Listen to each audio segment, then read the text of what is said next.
Déménagez en toute sérénité avec AGS, spécialiste du déménagement en Outre-mer. Numéro 1 dans les DOM-TOM, AGS offre des services de qualité. AGS expédie tous vos colis, conteneurs personnalisés ou partagés à des prix compétitifs et prend en charge le transport de votre véhicule depuis sa propre plateforme jusqu'à sa destination. AGS s'occupe de toute la documentation douanière. AGS, le meilleur conseil et le meilleur prix. Demandez votre devis gratuit sur notre site ags-déménagement.com. ags-déménagement.com.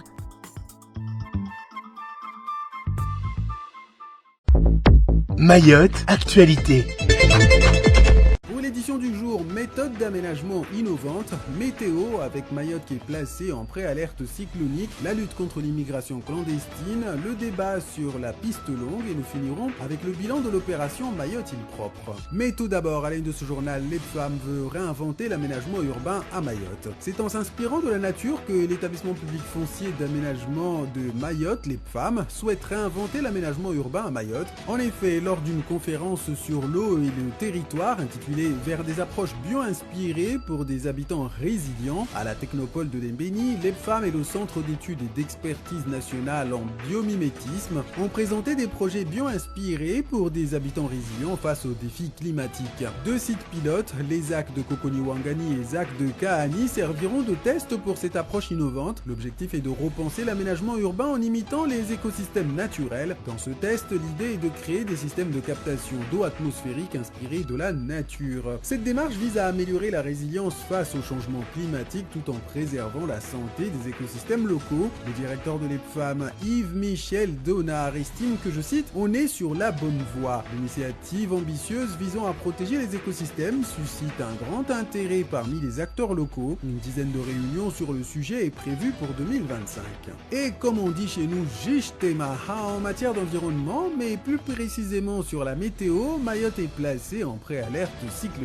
En raison de l'approche de la tempête tropicale Chido, Mayotte est placée en préalerte cyclonique. Actuellement située à 1460 km à l'est-nord-est de l'île, Chido pourrait atteindre le stade de cyclone tropical intense avant de faiblir. Des conditions météorologiques dégradées sont attendues ce week-end avec des vents forts, des pluies abondantes et une forte houle. La population est invitée à suivre les consignes de sécurité et à se préparer en constituant des réserves d'eau, de nourriture et un kit de secours. La sécurité civile et les services de l'État se mobilisent pour accompagner les habitants dans cette situation.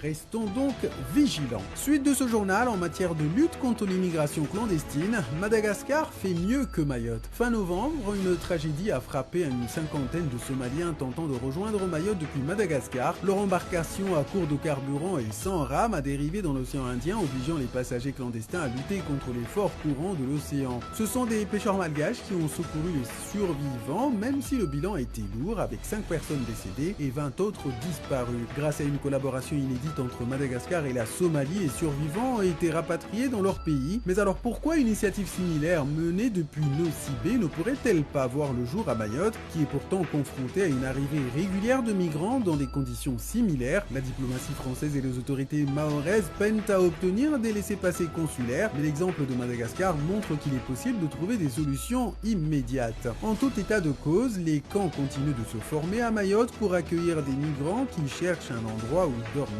Et nous poursuivons ce journal avec le débat sur la piste longue de Mayotte. Nous l'évoquions dans l'édition d'hier. Le débat sur la piste longue de l'aéroport de Mayotte est relancé par le sénateur Seyd Omar Wali. Il rappelle que les études ont démontré la faisabilité technique d'une piste rehaussée à Pamandzi avec un coût équivalent à celui d'une nouvelle construction à Bouyouni. En mai 2024 pourtant, l'ancien ministre des Transports avait justifié la solution de Bouyouni par rapport à l'aérogare actuelle car les travaux d'extension de Pamandzi nécessiteraient de fermer l'aéroport Marcel Henry pendant 2 ans le temps des travaux. Cependant, la dissolution de l'Assemblée nationale a suspendu le projet. Le sénateur souligne l'urgence d'un arbitrage politique pour éviter que Mayotte ne perde sa connexion aérienne essentielle d'ici 2035 en raison de la montée des eaux. Et à noter que le coût des travaux estimé à 1,2 milliard nécessite un montage financier solide, quitte à envisager un effort financier de 120 millions d'euros par an dans le cadre d'un emprunt sur 10 présent comme cela se fait ailleurs. En tout état de cause, le nouveau gouvernement devra agir rapidement pour garantir l'avenir de l'aéroport de Mayotte. Affaire à suivre donc. Je vous propose de clôturer cette édition sur le bilan de l'opération Mayotte île propre. L'opération Mayotte île propre affiche un bilan positif avec une participation importante avec 43 000 participants. Cette initiative portée par le département et le CIDEVAM en collaboration avec 17 communes, 185 associations et 50 partenaires privés a démontré qu'une action collective peut changer les choses. Environ 25 000 tonnes de déchets ont été collectées en seulement 3 jours avec 15 000 autres restantes à traiter. Malgré quelques défis logistiques et de communication, les objectifs ont été largement atteints. La participation massive des élèves avec 1700 du secondaire et plus de 10 000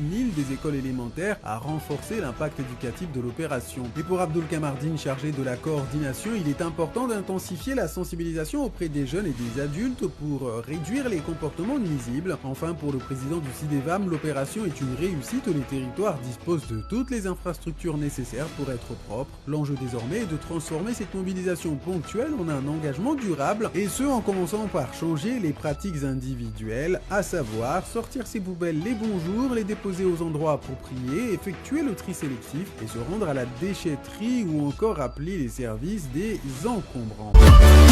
O-News Radio sur outremernews.fr.